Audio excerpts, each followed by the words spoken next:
Welcome! Welcome to the next module, hydration. Hydration. It is, forget I said that, Sharpie. So, welcome. Welcome to the next module. Now this module is the second most important thing physically to do and get right to improve your energy levels, to improve the mind and how that works, to improve the body, to make sure everything in your body physically is working well and everything in your mind is working well. Okay? So this is the second most important thing to have for great, amazing health of mind and body. What is that thing? Well, if you listen to the first module, or the breathing module, then you will have known that oxygen is the single most important nutrient that our body needs, because if we don't have it for a few minutes, then cells start to die and life as we know it is over. Then the second step, hydration, water.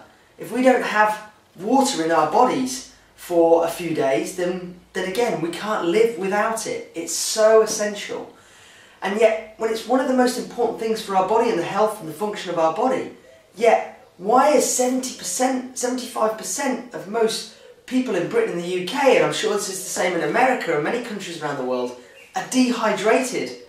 Yes, that's right, dehydrated. What does dehydration cause? Well, severe dehydration can cause, it's the number one reason why many people are tired and fatigued. They're just not got enough water in their body. Headaches are often a sign that we're dehydrated. Dry skin, usually we can really improve the quality of our skin by drinking enough water. Mental confusion. If we're not thinking straight, usually a culprit can be we're not drinking enough water. Reduced function of the kidneys and digestion. These organs don't work as well if they haven't got the water to work with. Constipation. We are becoming a constipated nation. In fact, the whole planet is becoming more and more constipated for many different reasons. But one of those reasons, quite simply, is because we're not drinking enough water, and stools can become hard and compact and be more difficult to pass. And it's really important that we are moving our bowels on a daily basis in a natural and healthy way. If by any means it's difficult or more constipation, and often that leads to bloating and all sorts of other problems, just simply drinking more water can be the key. Joint pain can be linked with dehydration. Circulation, okay? Circulation can be affected if we're dehydrated. Why? Well, around about 90% or 92% of our blood plasma, is actually water. So if someone's not drinking enough water, what would that do to the blood? Potentially, would that make it more thicker and stickier, so it means our circulation doesn't work as efficiently. Okay, so if someone's got high blood pressure, circulatory problems, certainly drinking the right amounts of water, hey, it may well help. Severe dehydration has been known to increase blood pressure. In fact, also, just the very mildest of dehydration has been known to affect somebody's metabolism by up to 3%.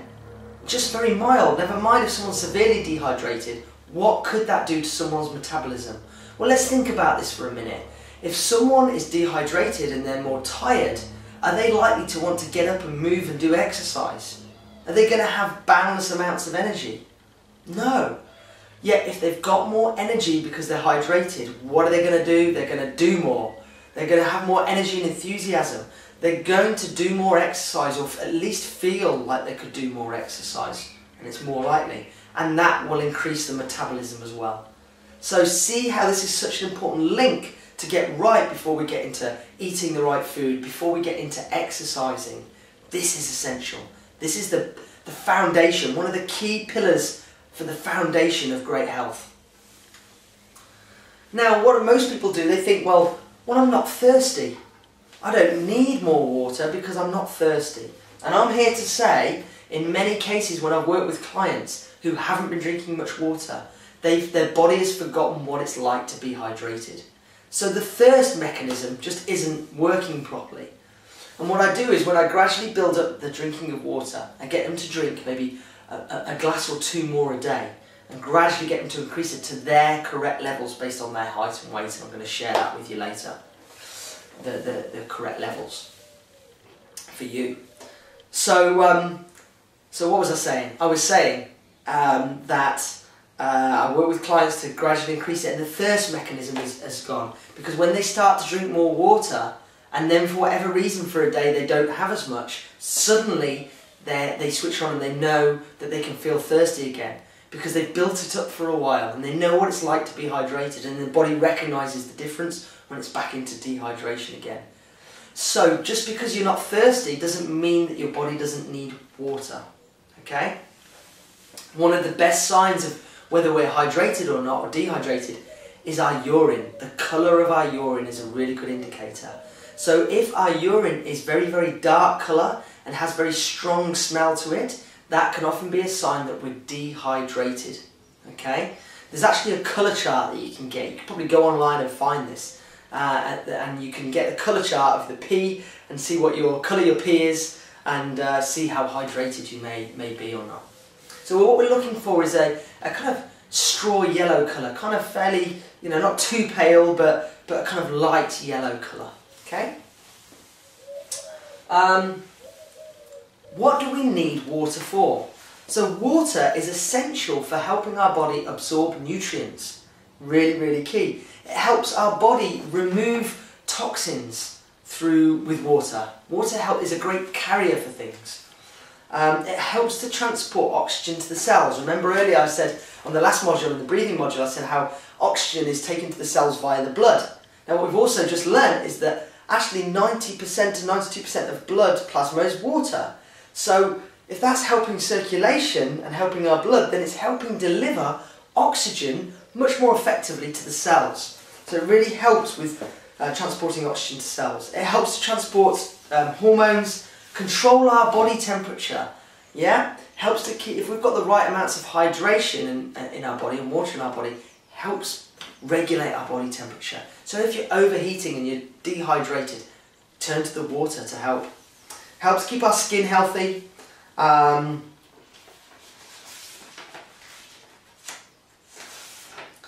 It helps our digestion and elimination. I've talked about that. It helps our joints as well, lubricate our joints. Okay, so water is just key. Now, how much as a percentage do you think of the body is water? Have a guess. You say 20%, 40%, what do you reckon? Yeah, you're probably guessing that, well, John's asking this question and he's going to say it's a lot more, and I'm right. There's many textbooks that show that our body is, or should be, around about 66 to 70% water. Okay, it's a huge amount. And in fact, 85% of brain tissue is what? Is water. Maybe that's what the brain needs. Give it some oxygen, some water, some good fats, by the way, some good omega-3 fats are really good for the brain, and you're giving the brain everything it needs to work well. Studies have actually shown that when there's been prolonged dehydration, that brain cells actually begin to shrink. Okay? So, really, really key the brain gets enough water. Also beware, often the body gets confused between hunger and thirst. Okay? So this is really key. Why does that happen? Well, there's certain foods that can actually give our body water, and actually the digestive process does create some water when we use digestion. Okay? So the body knows it can get water from food and from digesting food. Okay? But unless we're eating food that contains water in it a lot, then that's not going to be too helpful. So the more processed food we're eating in cardboard boxes and stuff, then it's not hydrated, it's not got water in it. Fruit and vegetables are the best sources of water from our food. Okay? If you're eating plenty of those, it will really help your hydration levels. But if someone can be hungry when actually what their body really needs is water first. So if you're someone that finds that you get very hungry a lot, and you find that you're overeating, or you eat a meal but you're still overeating, there's many other signs as well, but one could be that you just need to drink more water. So just check first. If you get hungry throughout the day, stop, drink a large glass of water first, and then see if that hunger persists. Okay?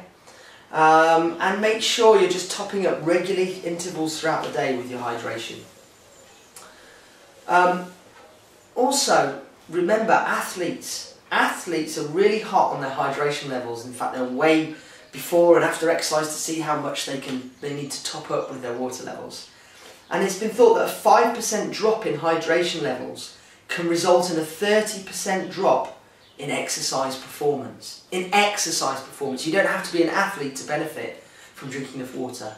If you are currently doing an exercise plan or you're considering taking it on exercise as part of this program, one thing that's key to get in first is making sure you're hydrated properly first. Because there's nothing worse than doing exercise if you're tired because you're dehydrated. You're probably not going to want to feel like doing exercise if you're dehydrated.